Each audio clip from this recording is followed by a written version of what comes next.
Hi, my name is Charlie, and welcome to Explore. We're in the Arctic.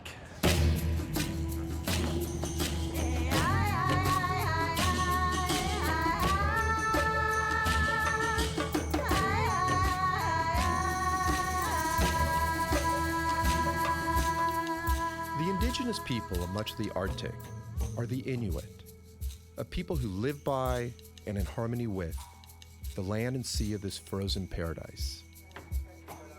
What they eat defines much of who they are. We are about to guide you through the traditions and culture surrounding the cuisine of the Inuit people. We are traveling through Northeast Canada and Greenland. Our guide, the mayor of Iqaluit, Qimaavik. What do we got here? Seal meat with some fat. In our community, the hunting is still very much a big part of people's lives. When our people go hunting, it's usually for caribou or seal, walrus, whales. There are still true hunters in Iqaluit. When they come into the community with a catch, they go around and distribute their catch. Did I deliver or what?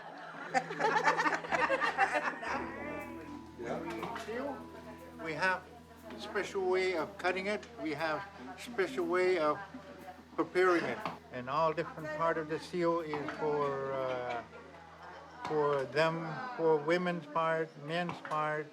That's how you eat the seal. Oh, what part do the women get? Heart, spinal, liver is for women and men as well. Things like that. And what part do the men get? The ribs, lower ribs, and the lower spine. It's not, you know how they always say Inuit eat raw food. No, we eat raw food, but it has to be prepared traditionally. And we don't eat it like a savages. We eat it like a human being, like somebody who put it on the table and you eat it proudly.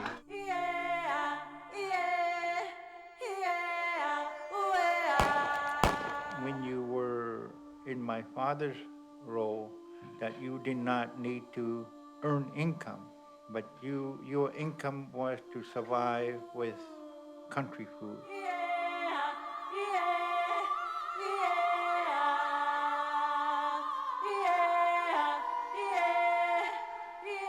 We were taught how to support everybody, support ourselves within the small community. The Inuit have a unique and spiritual connection to what they hunt and eat. The traditional religion of the Inuit is, in fact, animism, which includes the belief that animals, like human beings, possess souls. Legend puts forth that the seal actually offer themselves up to hunters in exchange for the hunter's respect of nature. Are times easier today or harder for hunting? I would say it's harder because there seems to be more people and less hunting grounds are a lot more occupied. But before, our fathers have to work hard. It's not easy being Inuk and live off the land. It wasn't until I actually visited the Arctic that I realized how desolate and often hostile the environment could be. It became clear that human survival here has always depended upon hunting, and still does.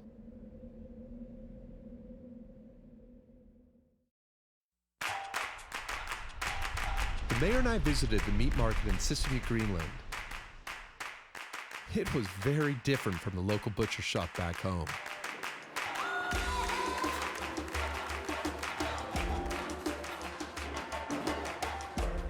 What's this?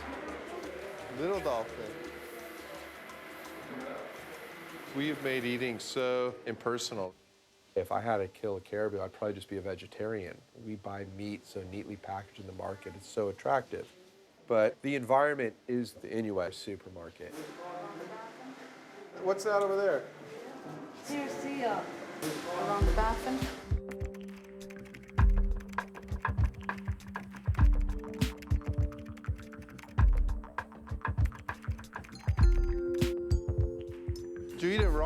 cook it? Both. You prefer raw. In your freezer, though? Frozen? Yeah. Which one is this? Small whale. Around Baffin.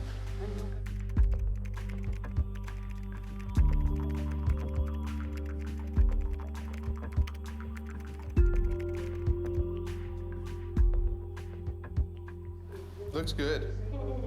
Yummy. The Inuit really appreciate the animal and use every part of it to the last drop.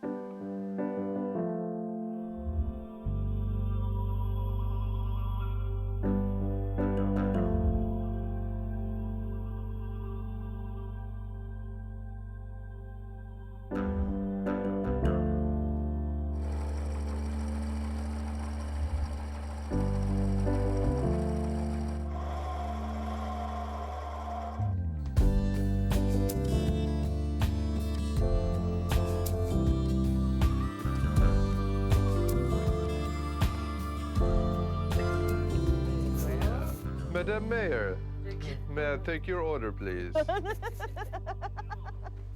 Have you noticed with the more your culture switched from hunting to just going to the general store that health has been affected by the spread of junk food itself?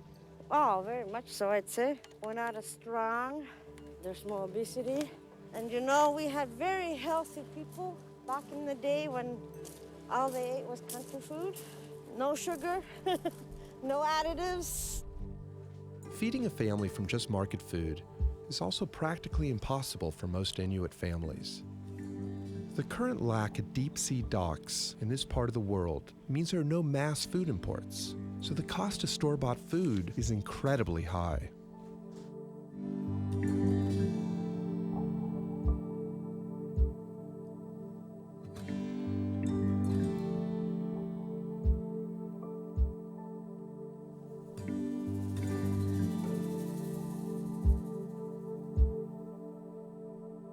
There are lots of blueberries in the Arctic, and these berries traditionally have been harvested by the Inuit, by the people, for sustenance, and as well by several species of wildlife. They are actually most succulent in the spring after the winter. They are not bad. There is not much nutrition in them. They are not that sweet, but these ones have had the time to ripen.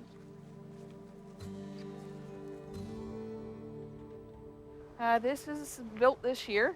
This is our first attempt to provide an Arctic greenhouse.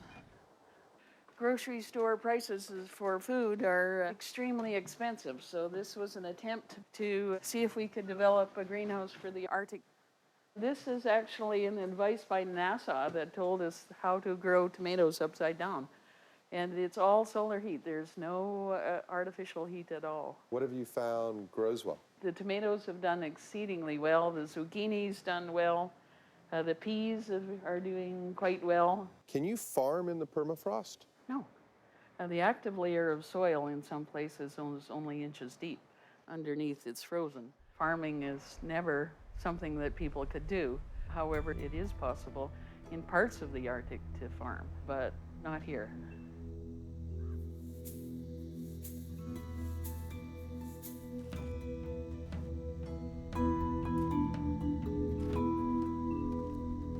Our way of life has changed in the sense that the hunter doesn't just hunt anymore. They too working in the government system where it's Monday to Friday, 9 to 5, and makes it harder to be a true hunter. As traditional Inuit culture and lifestyle is absorbed into the modern world, the cuisine will undergo some changes. For now, though, the best meal in town is good old Arctic country food. Yummy!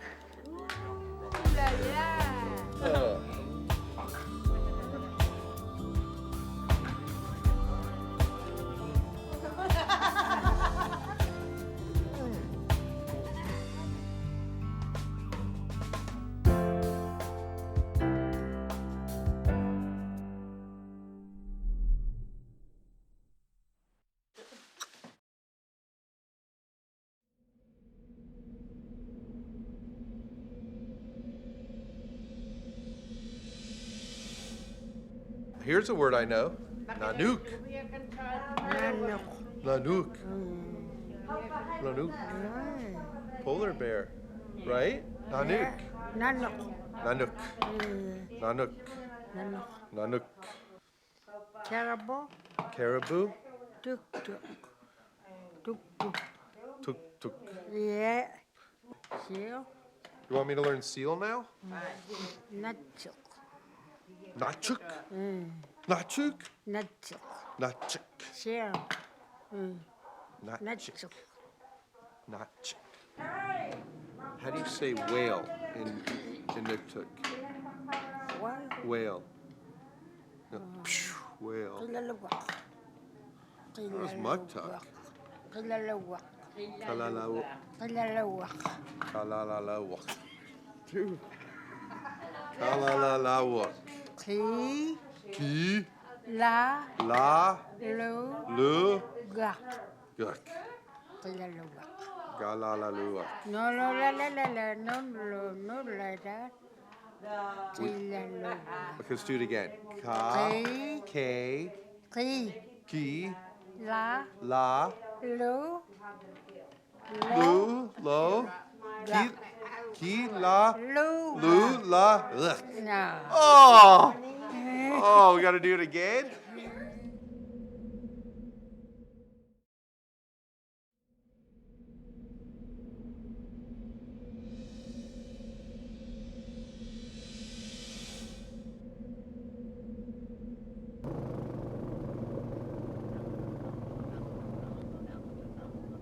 All right, cat's out of the bag. I get a lift looking for 2 throat singers. And who picks me up but the throat singers?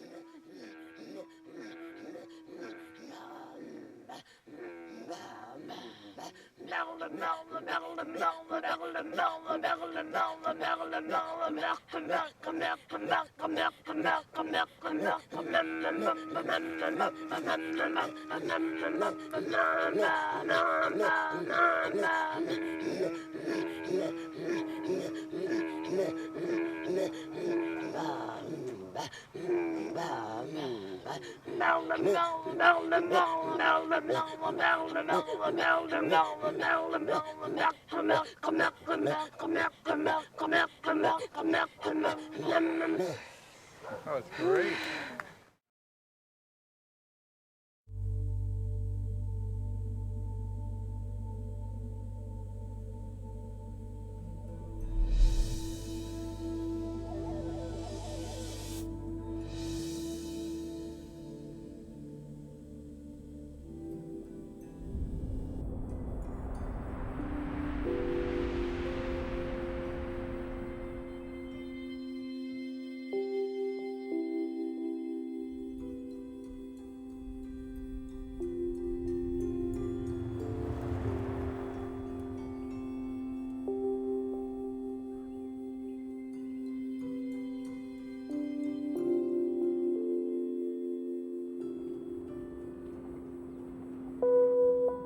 I'm Charles Annenberg Weingarten. I'm in the Arctic with my Explore team to learn and to gather information about people and organizations making a positive difference throughout this region. The Arctic communities face many unique challenges, and even those issues we are familiar with are often magnified in this part of the world. Some of what I discovered was hard to hear. What's the most difficult aspect for living up here in the Arctic? For me personally, it's the heartbreak of the social conditions of seeing children who don't graduate, women who are being abused, people with huge addiction problems. That's the hard thing.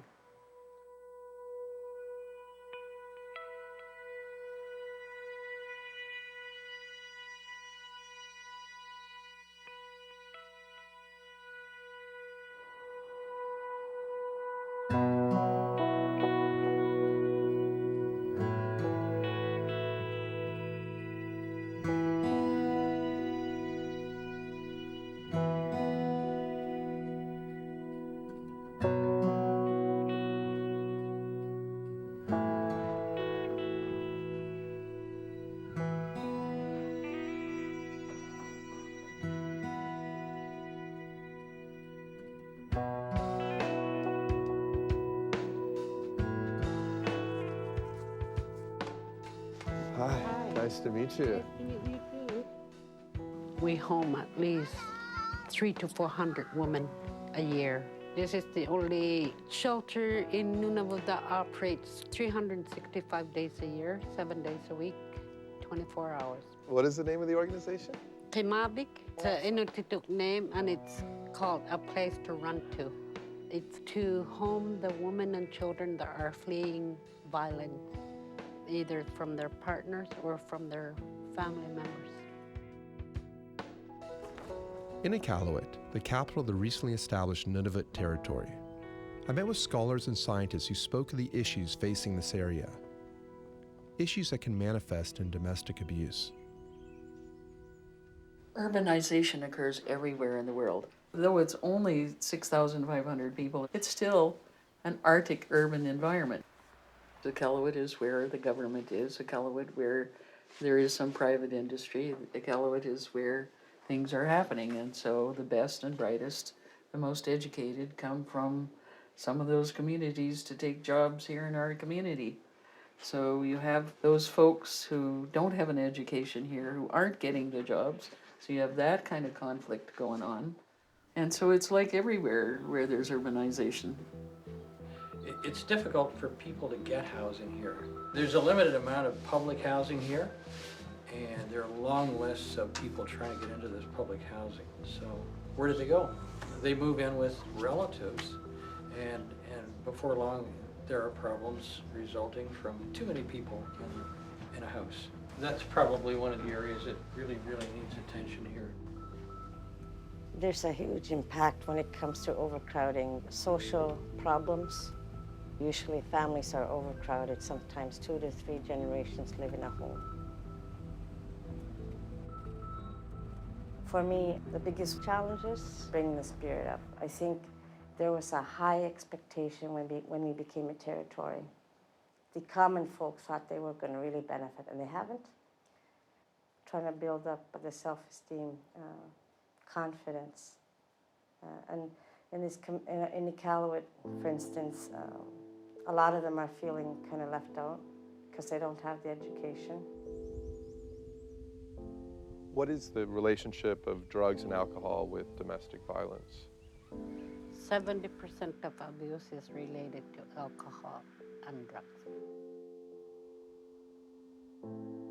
30% would be like due to lack of employment being available, and the other one would be that abuser was either abused when they were growing up or they have seen the abuse.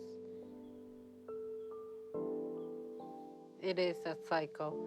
This is where we want to able to help the children to break that link, to break that cycle.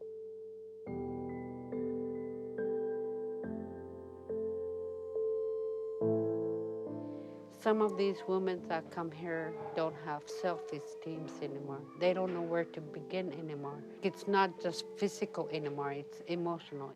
What does the center do to help people heal? We have 2 peer counselors who will be seeing client at least twice a week. Do you counsel the abusers? That's the problem with the shelters, is that that's not part of our mandate, is to be talking with the abuser for several reasons. One of our issues here is that we don't have a male counselor here. We don't have the funding to help the abuser to heal at the same time.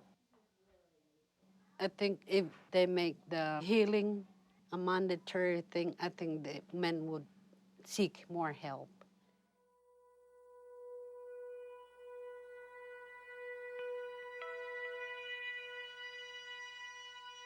The biggest challenge running to shelter is dealing with children that have witnessed violence. For one thing, we don't have a child psychologist here or a person to work with children only because of the funding.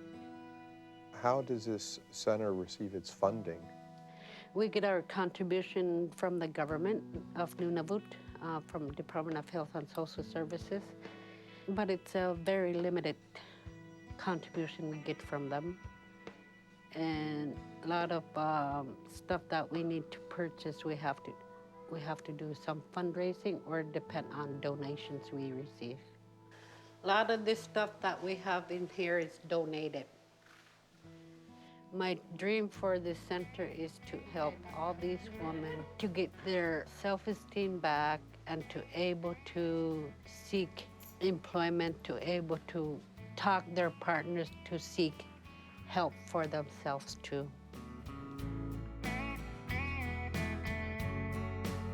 I went to speak to the Ministers of Status of Women. We went through a process of naming the road to Qimaavik Angel Street.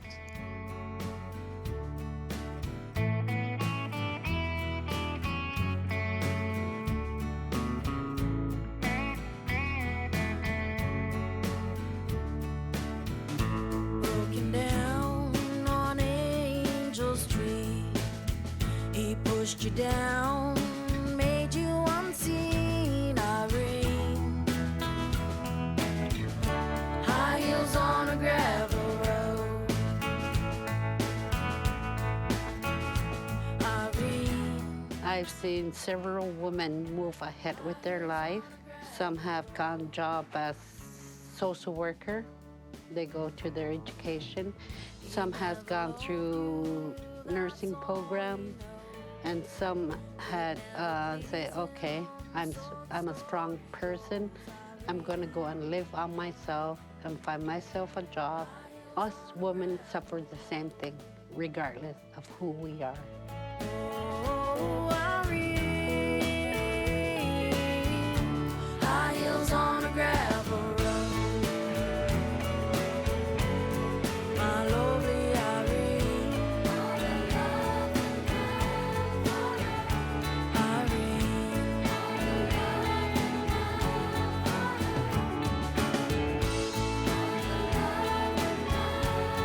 I love you, Irene. I love you, Irene.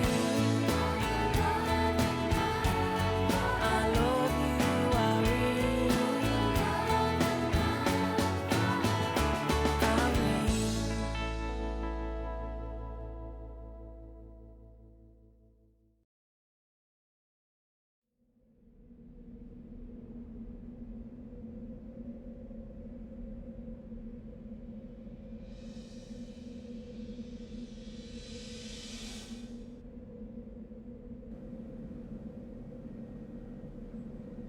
Fantasy of mine in the Arctic is that I get to give an Arctic kiss. The nose rub. I don't know if that's myth or reality, but I am going to try it. How you doing? Charlie wants to know what our Inuktitut is, so can we show him what we do when we do our kunis? Okay. Okay. No, but he's mine.